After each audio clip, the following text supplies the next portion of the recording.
यदि आपके पास भी किसी प्रकार का कोई भी संपत्ति है, देखो संपत्ति का मतलब सिर्फ जमीन और मकान ही नहीं होता।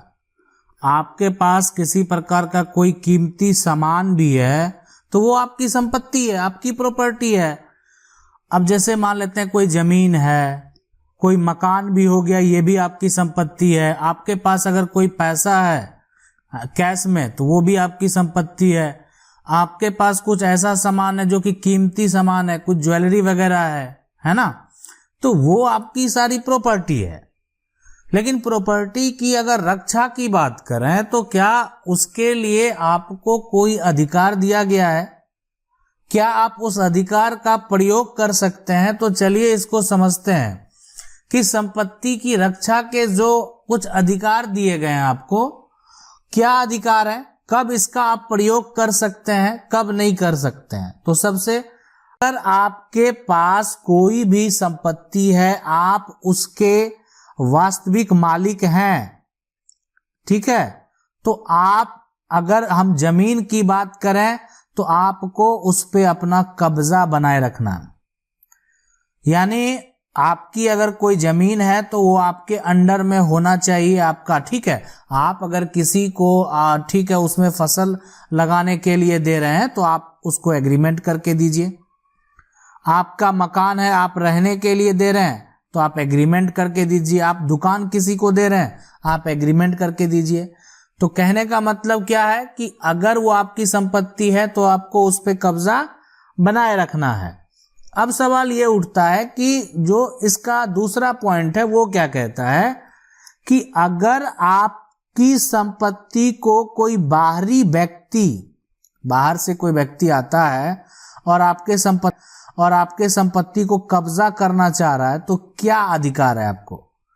तो उस केस में यह अधिकार आपको दिया गया है कि आप आत्मरक्षा का प्रयोग कर सकते हैं, ठीक है, मतलब अपना बचाव कर सकते हैं।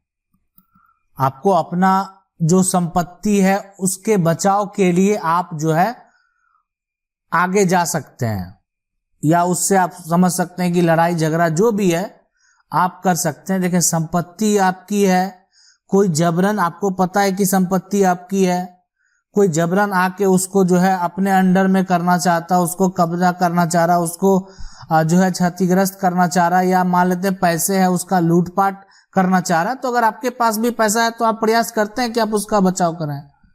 तो किसी भी प्रकार का कोई भी प्रॉपर्टी है तो आप आत्मरक्षा का अगर प्रयोग करते भी हैं तो आपको, अगर किसी भी कानूनी प्रक्रिया भी होता है तो वो अगर आपकी संपत्ति है तो आपको दिक्कत नहीं होगा।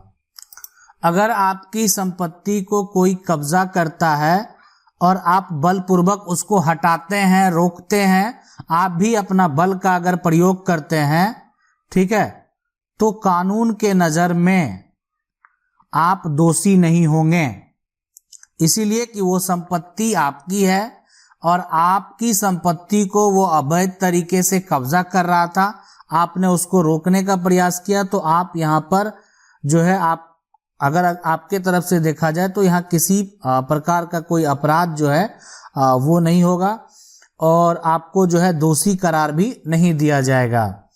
अगला जो है कि आईपीसी का धारा जो है यहाँ पर 103, वो ये कहता है कि देखें कि अगर मान लेते हैं रात्रि के समय में, ध्यान से बात को समझें, रात्रि के समय में अगर आपके घर में कोई घुसता है, चोरी के मकसद से घुसता है और आप उसके साथ मारपीट करते हैं, है ना, और मारपीट करने के क्रम में अगर उस व्यक्ति का जो है यहाँ पर किसी कारणवश से मौत भी हो जाता है, ठीक है, तो अगर यहाँ पर अगर देखा जाए तो उस केस में भी आपका यहाँ बचाव होगा। आपने आत्मरक्षा के लिए ये कार्य किया तो आप यहाँ पर जो है दोषी नहीं कहलाएंगे। लेकिन आप दोषी तभी होगा कि जब आपने जानबूझकर किया। अगर आपके घर में कोई लूटपाट करने आता है, चोरी करने आता है और आप जो है एक तरह से अपना बल प्रयोग करते हैं और किसी कारणवश उनकी मृत्यु हो जाती है, तो फिर उस केस में, ठीक है, अगर उस व्यक्ति का हत्या होता है तो यहां पर जो है आप दोषी करार आपको नहीं दिया।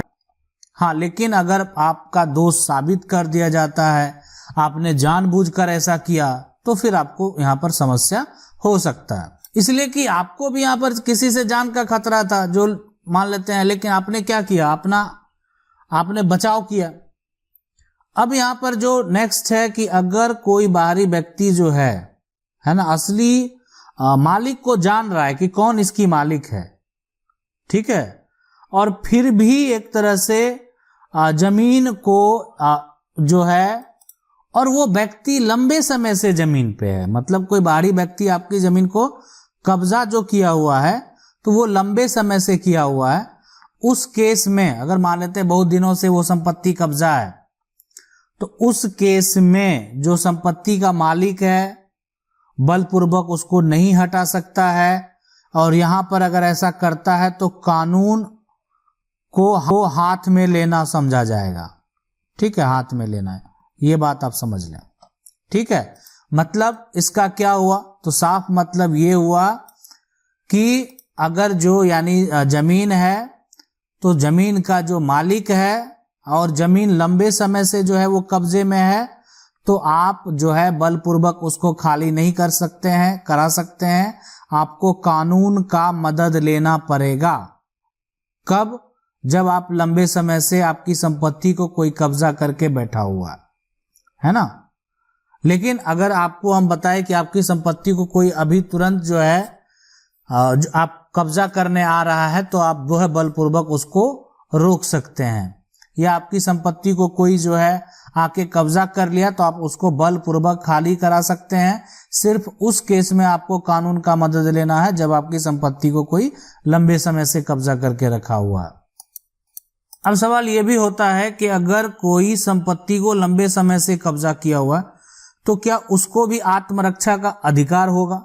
मतलब आप अगर कब्जा करने जाते हैं, तो वो भी बलपूर्वक जो है रोक सकता है, मतलब अपना आत्मरक्षा कर सकता है। तो बिल्कुल जो है अगर आप जाके उस शारीरिक हमला करते हैं, तो वो भी उस पे आप जो है आप पर हमला कर सकता है। और इसीलिए कि वो संपत्ति को लंबे समय से जो है इस्तेमाल कर रहा था, तो अब आप जो है उसको बलपूर्वक जो है अगर खाली करा रहे हैं, तो बिना कानूनी मदद के, तो वो भी यहाँ पर जो है एक तरह से आप पर भी शारीरिक हमले कर सकता है। देखें, आईपीसी का जो है यानी यहाँ पर अगर बात करें तो धारा 96 से लेकर है ना 100 यहाँ पर जो है 6 तक आत्मरक्षा के लिए ये जो बनाया गया ना, कोई भी आपकी जो एक तरह से आत्मरक्षा हो गया, निजी रक्षा हो गया, और उसमें जो धारा अगर बात करें तो 105 जो है, ठीक है, वो यहाँ पर है पर्सनल प्रोटेक्शन ऑफ प्रॉपर्टी, है ना। इसको हम बोलेंगे संपत्ति की निजी रक्षा, है ना, निजी रक्षा। तो आपकी प्रॉपर्टी है, मतलब ये जो एक तरह से अगर बात करें, इसमें जो धारा 105 है, सेक्शन 105 है, तो ये है पर्सनल प्रोटेक्शन ऑफ प्रॉपर्टी। मतलब आपको एक अधिकार दिया गया है कि आपकी अगर संपत्ति है तो आप उसका रक्षा स्वयं करें। ठीक है, आपको ये अधिकार देता, आपको ये पावर देता है कि आपके पास जो भी संपत्ति है आपको उसका रक्षा करना। आपके पास अगर एक मोबाइल फोन ही है, तो आप अगर कोई मोबाइल फोन आपसे जबरदस्ती अगर ले रहा है, तो लेने के बाद वो उसका नहीं हो जाएगा, वो फोन आप ही का है। और आप जो है अगर आपसे कोई छीन रहा है, तो आप भी अपना जो है बल प्रयोग कर सकते हैं। या आप जाके अगर आपका कोई फोन ले लिया है, तो आप बल प्रयोग करके आप उससे वो हासिल भी कर सकते हैं। तो ये होता है कि आपसे मान लेते हैं कोई पैसा ही ले रहा है, आपकी प्रॉपर्टी को कोई कब्जा कर रहा है, आपके घर में कोई चोरी करने आ रहा है, तो यहां पर जो आत्मरक्षा है ना, ये अधिकार देता आपको कि आपको अपनी संपत्ति का रक्षा स्वयं करना, आपको अपनी सामान का रक्षा स्वयं करना।